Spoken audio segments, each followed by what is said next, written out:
Berkshire High, I was mad and ambitious, man. So I became the school class clown. That's me. That's me with my sad fro. I know, I wouldn't even sleep with me.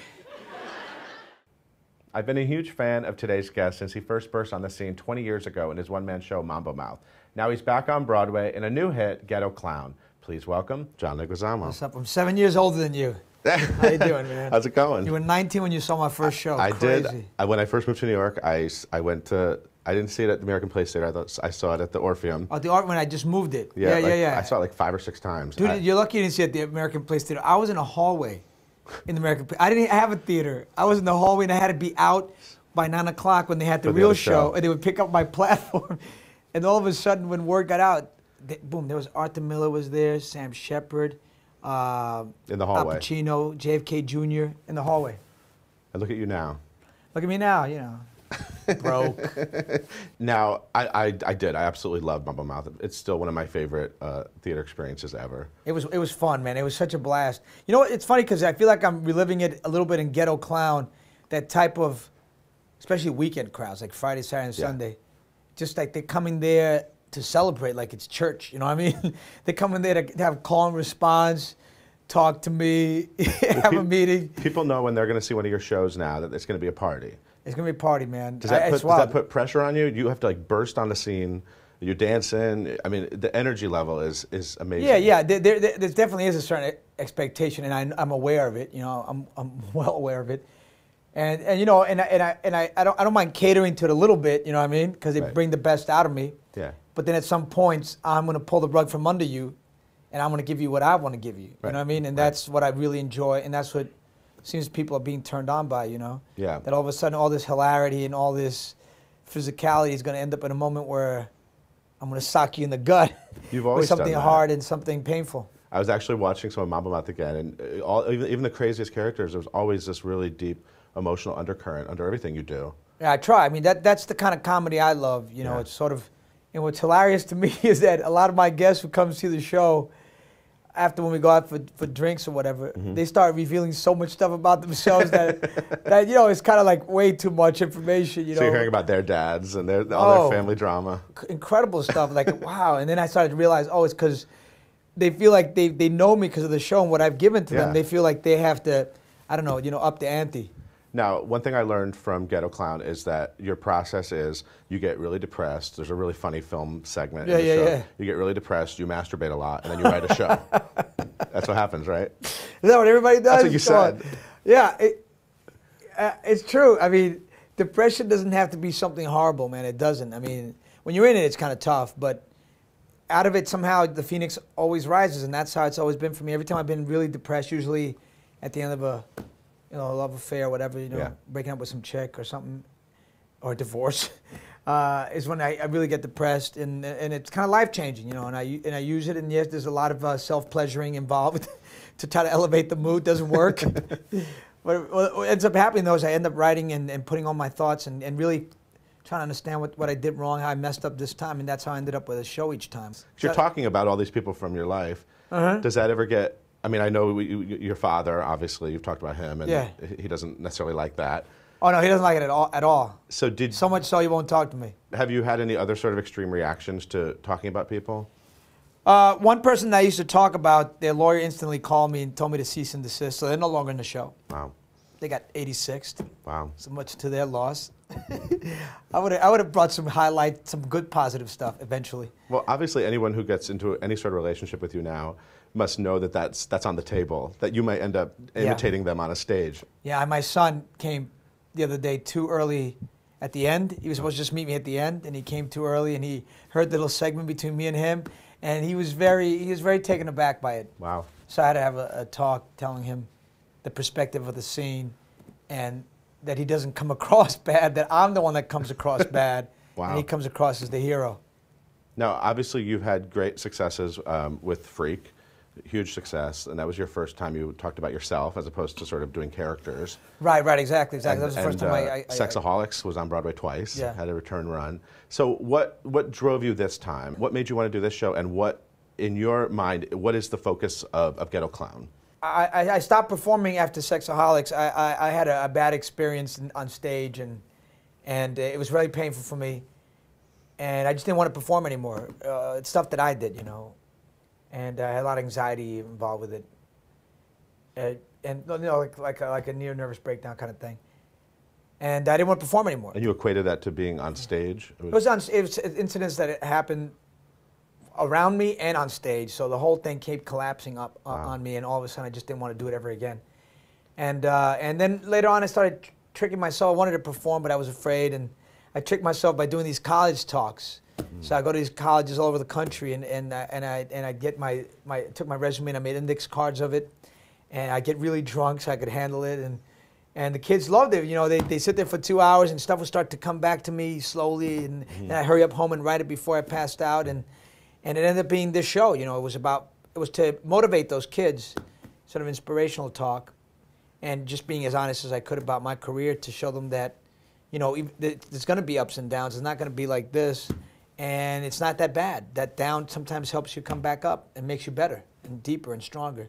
And I want to tour with Ghetto Clown. That's my next goal is to. So you want to take it? You're going to do a tour? Yeah, I've been invited to London, Australia. Awesome. And might go to Scotland, and then I'm going to translate and do it in Spanish. That's my new goal because I never performed in Spanish. So. Wow, you want to do the whole show in Spanish? Yeah, yeah.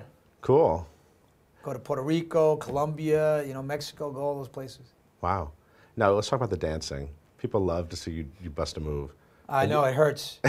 I make it look effortless, but it hurts, brother. At my age, dancing is a young man's sport, especially throwing yourself on the ground.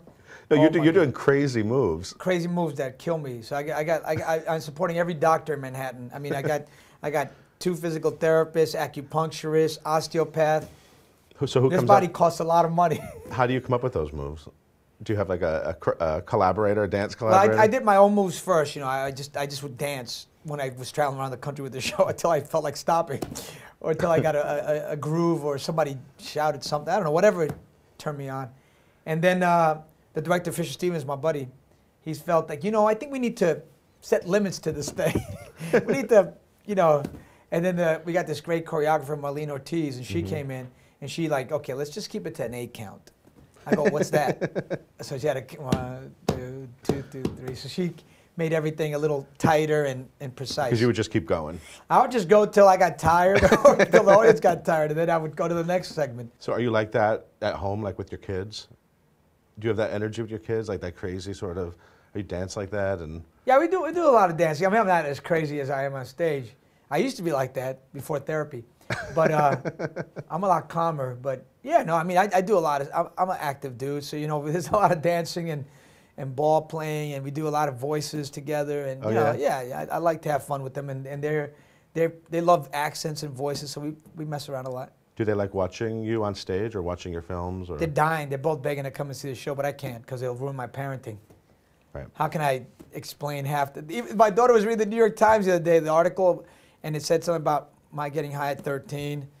And so now she goes, Dad, you got high? And I was like, oh, God. I did, but it was the worst experience of my life, and it was the last time I'll ever do it. And so I had to, you know, deal with that. You need to do a special like Saturday matinee for kids. Do a clean version one day. Ghetto Clown, the clean version. Yeah, for your kids and all their friends. It'd be like 20 minutes long. It'd Then be you can go for interesting to see pizza. what would end up left. It'd be a lot on the floor, man. There's some raunchy material that I'm very proud of. It took me a lot of time to figure that stuff out. Do you ever go back and like have you watched Mambo Mouth recently? I did, because we're doing a video release. Freak is being released first April 19th. And so I've been DVD release? On DVD, yeah. I finally got all the rights back to me, reverted back to me, and I got them all wrangled. So I was able to release the DVDs and start with Freak. I was obsessed with Manny the Fanny. I wouldn't be revealing that to everybody if I were you. I still quote Manny the Fanny. Yeah. You look like you got hit by a truck and you weren't that good looking to begin with. What's this from? That's a do and a don't all in one. That's Spic-O-Rama. Spic-O-Rama. Yeah, my mom's. That's your mom's Yeah, character, right? Gladys. You. No, not my mom's. My fictionalized version of my mom's. Do you get freaked out at how good you are at doing women? Or Yeah, doing, I like got Manny good. the Penny was a tranny hooker, right? Well, yo, I did the research, man. I went down to the meat market when it was the real meat market. When it was the meat market. They were selling a different kind of meat. And I went down there and I talked to them, you know, and they wouldn't talk to me. Wow. I'd have to pay them. And they would talk to me on the street. Yeah, and I had right, and I had my like a reporter, and I would record their voices and get their stories, and I talked to a lot of them, and then that's when that character really came together, man. If I took some of their stories and some of their crazy lifestyle, man, it's a dangerous lifestyle, but they really believed that they were chicks, you know, and they look like chicks. It's really crazy that you can't, they totally pass, and so that made me want to do the character as real as possible. Yeah. And then I had some girlfriends help me, you know, watch me walk back and forth, and they'd give me tips and stuff like that, and I would do all day long, and they'd be teaching me. So you don't still have the tight little purple dress? I don't have the tight nothing left, man. Anything as tight is long gone. Could you still, like, if you had to, could you do the monologue? Do you remember your writing that way? Like, hell no. No. I'm sure. I'm sure when I'm in the SAG home for old actors, they'll start coming out like in my Alzheimer's, you know, spewing out. And people go, tell that actor to shut up. I can't take it anymore. The Mambo Mouth and Spic-O-Rama. 6 shows. Did you have to do 6 shows? Guys, I can listen to them all until I die. Somebody euthanasia him. Do you ever miss that process, what you were just talking about going out and you were creating like characters, you were finding these people and sort of not taking stuff from your life, but literally just like going out. Have you ever thought of doing something like that again, something that's not autobiographical? Yeah, no, this is my last autobiographical piece. Okay. The next one, I have plans. I want it to be, you know, like a short history of Latin people. Oh, that's and cool. Political and absurd. I just want to do a lot of different vignettes and kind of sketches. Yeah. But nothing personal. Right. It's just craziness. Well, actually, because I was thinking about like Colin Quinn's show, long story short. Oh yeah, I enjoyed the hell out of that, man. Going out and sort of doing something that's completely just sort of taking a topic. Although his was linear. Yeah. I don't want to do linear. Right. Right. I want to go away from linear. I want to go away from personal. And you have to dance a little. I might do a little dance. How about a history of Latin dance? Oh, I'd love to do that, man. There's lots to do. That'd be but I have to make it hysterical, so I have to. That's a different twist on it. I got to figure out how to make that funny. So, as a heterosexual man, and when you first started Mambo Mouth, you were pretty young. I was way young. Was it ever weird that you were so good at playing these women? I mean, when did you realize you were so convincing? I wasn't that good when I started out. Just to be honest. It took me a long time to get that good. At first, I was walking around looking like an idiot, and I didn't even know that you're supposed to talk and all that stuff. And then people go, "It's really distracting." I go, "Oh shit, really? Fuck, I didn't realize it." So you know, a lot of people gave me a lot of advice and helped me, and eventually I got really freaking good, scarily good, man. I was like, "Whoa." Well, and Tu Wong Fu. Well, Tu Wong Fu. By then, I had professionals helping me. I had Maritza. Drag queen helped me, and Joey Arias helped me a lot too. There was a lot of drag queens that spent a lot of time with us in a room full of mirrors, in a bunch of heels, until we got calloused bunions, and they wouldn't let us go. You're hilarious in that movie. I gotta agree with you. I mean, I love Douglas Carter Bean. He wrote a phenomenal script, but I took it to the next level, man. I added so much great, hilarious stuff that drove Patrick a little crazy. I got to admit, and I don't blame him either, man.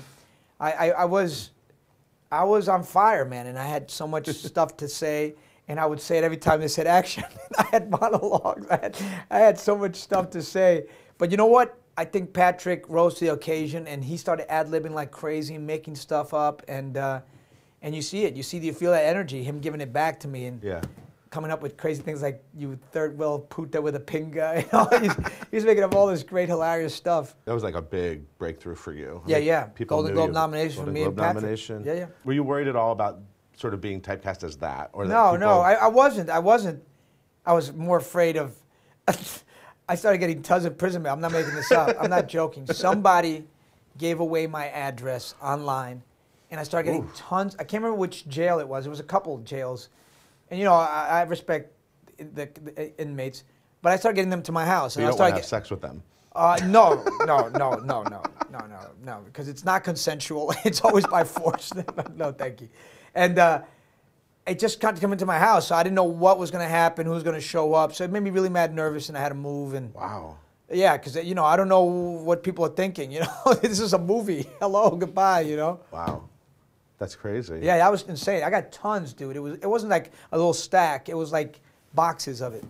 So I got mad nervous. So I wasn't even jail walking. I was so afraid of breaking any kind of law that I'd end up in jail and be somebody's prison bitch. That's because you look too good in the movie. I was too hot, too good. I agree. Not all the time, but 90%. There was a couple shots I looked like a Cro-Magnon bitch, but I looked like a missing link. The one other thing I wanted to talk to you about was American Buffalo. That was kind of a weird. You came in to do American Buffalo, and Yeah. I blinked and it was gone. Yeah. That was rough. It was a very painful experience for me. Yeah, it was. I would have rocked it, but we just didn't have enough time. The whole thing got rushed, and I let them rush me. You know, I got easily hoodwinked, and I'll never let that happen again. You know, it was just like I asked for 6 weeks of rehearsals. I asked for a tour. I asked for a lot. You know, I asked for a lot of things, and everybody said, "No, you're doing too great. You don't need that. You're doing too amazing. Don't do that." Right. So pretty soon I was like, you know, up there, and of course the day the New York Times. This is a good story too. The day the New York Times comes, Ben Brantley. Yeah. Much respect. The prop person forgot the most important prop where the whole play centers to put it on set. And that would be the pig iron. The pig iron was not in the pig iron holder. I go to grab, and I'm going, oh, did I take it out already? Is it there? Maybe I put it somewhere else. Okay, fumble. How you doing, teach? Yeah, great. I can't find it. So now I'm searching the set. Okay, now I give up. Okay, what am I going to use in my head going, can I use an umbrella? Can I use a cane? But I got to still talk about pig irons. Needless to say, I was very upset off stage. I'm sure. I have never kicked more doors or knocked or cursed more or tried to punch somebody out more in my entire life.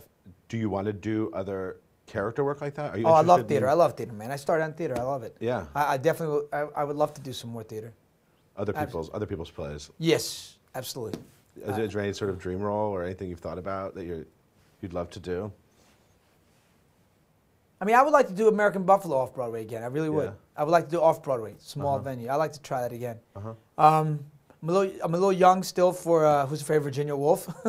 Maybe someday do a Latin version of that. Would you love to take a classic play and cast it all Latin? Oh yeah, that would be the blast. So does that mean we get to see Rosie Perez as Martha? Yeah, that'd be hot, man. I wish she would destroy me. I did a sketch with Rosie on House of Buggin', a defunct show that I once did. Yeah, I've loved House of Buggin'. And we did a relationship piece where she slapped me. She slapped me so damn hard, she dislocated my jaw, which is... For real? For real. She hit me, she's so in the moment, you know what I mean? She was so real. And, you know, she's never had stage combat, so her hand was tense, and it connected on my jawbone instead of in the fatty piece of my cheek. And it went... And I'm like, I can't talk anymore because you dislocated my jaw. Doctor out. So somebody has to... Wow. Yeah, let's not give her the role of Martha. No. I love her. We did a great movie together called The Take. Yeah. Oh, my God. That was the rawest I've ever been on film, and she brought it, and it was the most fun I ever had on film. You're running through July at the Lyceum Theater. You got to send it to July 10th at the Lyceum Theater on the ghetto side of Broadway. Is that how you say it, the east of Broadway? Yeah, east of Broadway. What do you call it, just east of Broadway? It used to be the wrong side. Now we're going to call it the ghetto side. Well, yeah, you did Freak also. You did on Freak the wrong at the court. side. And American Buffalo. Wait a minute. There's a pattern here. They're not letting the Latin man on the other side of Broadway. The Virginia Woolf will take to the other side. That'll be the big crossover. Nah, I'm going to stay on this side. I don't need to be on that side. I'm fine. Stay over there with your people. Yeah. You always make Broadway a little more exciting. It's awesome to see. I try, man. I try. Absolutely. Thank you for coming. Thank you. Pleasure, man. See you soon. Yeah, thank you. Thanks for watching. We'll see you next time.